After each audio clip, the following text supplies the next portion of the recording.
Hello everyone, मेरी हिंदी कहानियां में आप लोगों का स्वागत है। आज की कहानी है बहू के बीमार होने पर जब सास ने बहू को भेज दिया मायके। कहानी पसंद आए तो वीडियो को लाइक, सब्सक्राइब, कमेंट जरूर करना। चलिए कहानी शुरू करते हैं। संजना गरीब घर की लड़की थी। सुदूर बिहार के पश्चिमी चंपारण की एक छोटी सी पिछड़ी बस्ती में पैदा होने के कुछ समय बाद ही उसकी मां चल बसी। बीमार पिता भी दवा दारू की कमी में गुजर गए। अनाथ संजना को दादी ने पाल पोस कर बड़ा किया। वह गांव में दाई का काम करती थी।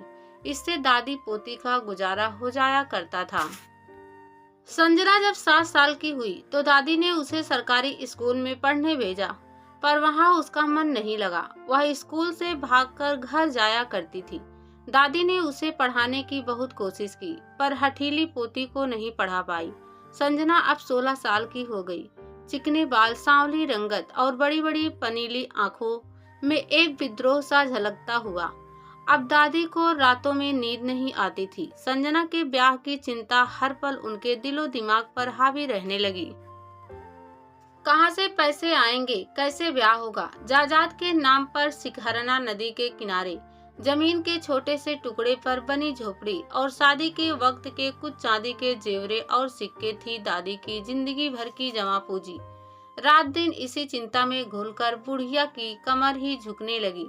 गांव बिरादरी के ही कुछ लोगों ने बुढ़िया पर तरस खाकर पड़ोस के गांव के संजय के साथ संजना का ब्याह करवा दिया। संजय सीधा साधा और मेहनती था, जो अपनी माँ के साथ दलितों की बस्ती में रहता था। घर में माँ बेटे के अलावा एक गाय भी थी, जिसका दूध बेचकर कुछ पैसे आ जाते थे। इसके अलावा फसलों की रुपाई कटाई के समय माँ बेटे दूसरे के खेतों में काम किया करते थे। शादी के बाद 3 जनों का पेट भरना मुश्किल होने लगा, तो संजय गांव के ही कुछ नौजवानों के साथ परदेश चला गया। पंजाब जाकर संजय खेतों पर काम करने लगा। वहाँ हर दिन कहीं ना कहीं काम मिलता, जिससे रोजाना अच्छी कमाई होने लगी। संजय मन लगाकर काम करता, जिससे मालिक संजय से बहुत खुश रहते। संजय ने 8 महीने में ही काफी पैसे इकट्ठे कर लिए थे। पंजाब आए सभी लोग जब गांव वापस जाने लगे, तो वह भी वापस आ गया। गांव आने से पहले संजय ने संजना और मां के लिए घरेलू इस्तेमाल की कुछ चीजें खरीदी। अपने लिए उसने एक मोबाइल फोन खरीदा। घर आकर संजय ने बड़े जोश से संजना को फोन दिखाया और शान से बोला, यह देख, इसे मोबाइल फोन कहते हैं। देखने में छोटा है, पर इसके अंदर ऐसे तार लगा दिए गए हैं कि हजारों मील दूर रहकर एक बटन दबा दो और जितनी भी चाहे बातें कर लो। यह सुनकर संजना की आंखें चौड़ी हो गई। उसने फोन लेने के लिए संजय की ओर हाथ बढ़ाया।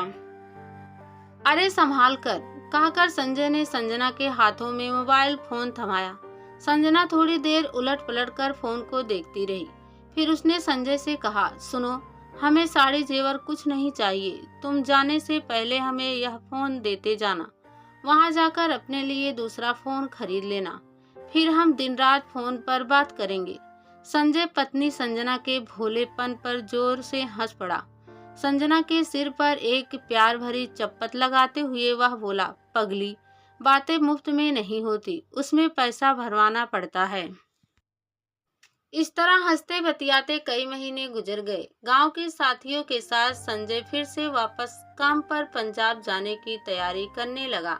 इस बार संजना ज्यादा दुखी नहीं थी। संजय के जाने के बाद अब सास की डांट खाकर भी संजना रोती नहीं थी।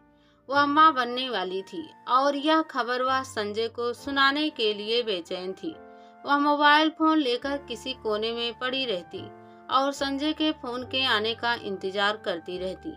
संजय 4वीं क्लास तक पढ़ा लिखा था, सो उसने संजना को मोबाइल फोन की सारी बारीकियां समझा दी थी। 2 महीने बाद आखिर वह दिन भी आया जब मोबाइल फोन की घंटी घनघना कर बज उठी। संजना का दिल उछल पड़ा। थरथराते हाथों से उसने फोन का बटन दबाया और जी भर कर संजय से बातें की। सास से भी संजय की बात करवाई गई। जब पैसे खत्म हो गए तो फोन कट गया। देर तक फोन को गोद में लेकर संजना बैठी रही। वक्त गुजरता गया। संजय फिर से गांव वापस आया। वह इस बार भी अपने साथ कपड़े, सामान और पैसे लेकर आया था। संजना का पीला चेहरा देखकर संजय को चिंता हुई। इस बार संजना में वह चंचलता भी नहीं दिख रही थी। वह बिस्तर पर चुपचाप सी पड़ी रहती। संजय ने जब इस बारे में माँ से बात की तो माँ ने कहा कि ऐसा होता ही है, चिंता की कोई बात नहीं। संजना के वहां से जाने के बाद माँ ने बेटे संजय को एकांत में बुलाकर कहा, बेटा, संजना को इसकी दादी के पास छोड़ा। काम ना धाम, यहाँ दिन भर पड़ी रहती है। दादी बहुत अनुभवी है, उनकी देखरेख में रहेगी तो सब कुछ ठीक रहेगा। जब तू दोबारा आएगा तो इसको वहाँ से ले आना। ठीक है माँ, कहते हुए संजय ने सहमति में सिर हिला दिया। तीसरे ही दिन संजय संजना को उसकी दादी के पास पहुंचाकर अपने गांव लौट आया। अब संजय को संजना के बिना घर सूना सूना सा लगता। वह चुपचाप किसी काम में लगा रहता या फोन से खेलता रहता। एक दिन संजय ने अपने किसी साथी को फोन लगाया। हेलो कहते ही उधर से किसी औरत की आवाज सुनकर संजय हड़बड़ाया और उसने जल्दी से फोन काट दिया। थोड़ी देर बाद उसी नंबर से संजय के मोबाइल फोन पर 4 बार मिस कॉल आई। संजय की समझ में नहीं आया कि वह क्या करे। थोड़ी देर बाद उसने फिर से उसी नंबर पर फोन लगाया। बात हुई। वह नंबर उसके दोस्त का नहीं बल्कि कोई रॉन्ग नंबर था। जिस औरत ने फोन उठाया था वह उसी बस्ती से आगे शहर में रहती थी। उसका पति रोजी रोटी के सिलसिले में दिल्ली में रहता था। उस औरत का नाम प्रीति था। उसकी आवाज में मिठास थी और बात करने का तरीका दिलचस्प था। रात के 10 बजे से 2 बजे के बीच संजय के फोन पर 3 बार मिस कॉल आई। अब यह रोज का सिलसिला बन गया। संजय जब जब अपने संजना और प्रीति के बारे में सोचता तो उसे लगता कि कहीं कुछ गलत हो रहा है। ऐसे में सारा दिन उसे खुद को संभालने में लग जाता। पर फिर जब रात होती, प्रीति की मिस कॉल आती तो संजय का दिल फिर से उस मीठी आवाज की चपेट में आकर रुई की तरह बिखर जाता। अब उन दोनों में हर रोज बात होने लगी। फिर एक दिन मुलाकात तय की गई। शहर के पार्क में शाम के 4 बजे संजय को आने को कहा गया, जहां संजय समय से पहले ही पहुंच गया। वहीं प्रीति 15 मिनट देर से आई। कोहरा रंग और छरहरे बदन की प्रीति की अदाओं में गजब का खिंचाव था।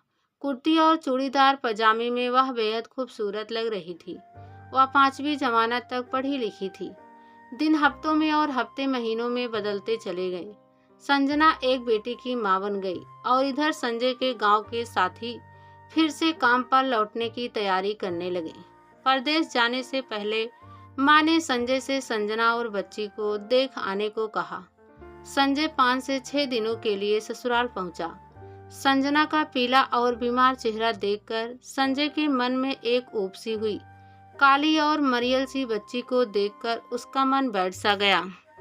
संजय का मन एक दिन में ही ससुराल से भाग जाने को हुआ। खैर, जैसे तैसे उसने 4 दिन बिताए और 5वें दिन जेल से छूटे कैदी सा घर भाग आया। पंजाब जाने से पहले संजय प्रीति से मिला तो उसकी सज धज और चेहरे की ताजगी ने उसे रिरियाती बच्ची और संजना के पीले चेहरे के आतंक से बाहर निकाल लिया। 1 साल गुजर गया। संजय वहीं रहकर दूसरा रोजगार भी करने लगा। अब वह प्रीति को पैसे भी भेजने लगा।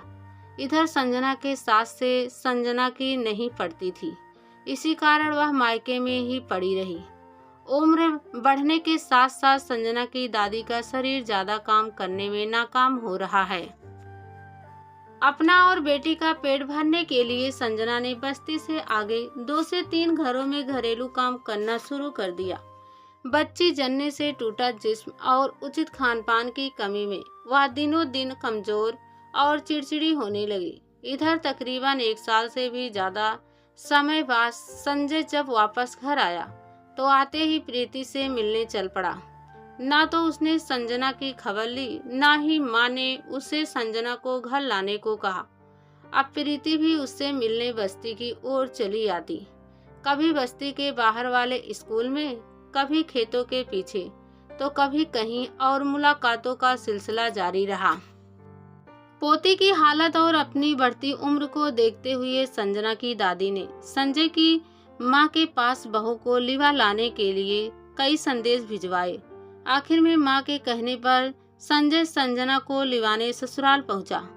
अब संजना अपने मायके से ससुराल आ गई। संजना ने देखा कि संजय या तो घर में नहीं रहता और अगर रहता भी है तो हमेशा कहीं खोया खोया सा या फिर अपने मोबाइल फोन के बटनों को दबाता रहता है। पता नहीं क्या करता रहता है। ऐसे में एक रात संजना की नींद खुली तो उसे लगा कि संजय किसी से बातें कर रहा है। आधी रात बीत चुकी थी। इस वक्त संजय किससे बातें कर रहा है?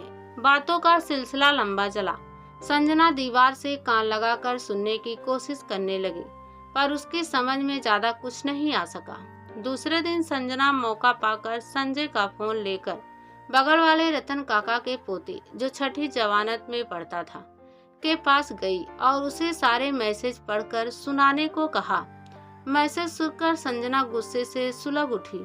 वह संजय के पास पहुंची और उस नंबर के बारे में जानना चाहा। एक पल के लिए संजय शक पकाया, पर दूसरे ही पल संभल गया। वह बोला, अरे पगली, मुझ पर शक करती है? यह तो मेरे साथ काम करने वाले की घरवाली का नंबर है। वह इस दफा घर नहीं आया, इसलिए उसका हालचाल पूछ रही है। संजना चुप रही, पर उसके चेहरे पर संतोष के भाव नहीं आए। वह संजय और उसके मोबाइल फोन पर नजर रखने लगी थी। 2 दिन बाद ही रात को संजना ने संजय को प्रीति से फोन पर यह कहते हुए सुन लिया कि कल रविवार है, स्कूल पर आ जाना। 2 से 3 दिनों के बाद फिर मुझे वापस भी लौटना होगा। दूसरे दिन संजय 12 बजे के आसपास घर से निकल गया और स्कूल पर प्रीति के आने का इंतजार करने लगा। थोड़ी ही देर में प्रीति दूर से आती दिखी। कुछ देर तक दोनों खेतों में ही खड़े खड़े बातें करते रहे, फिर स्कूल के भीतर आ गए। प्रीति थोड़ी बेचैन होकर बोल उठी, ऐसे छिप छिप कर हम आखिर कब तक मिलते रहेंगे संजय? हमेशा ही डर लगा रहता है।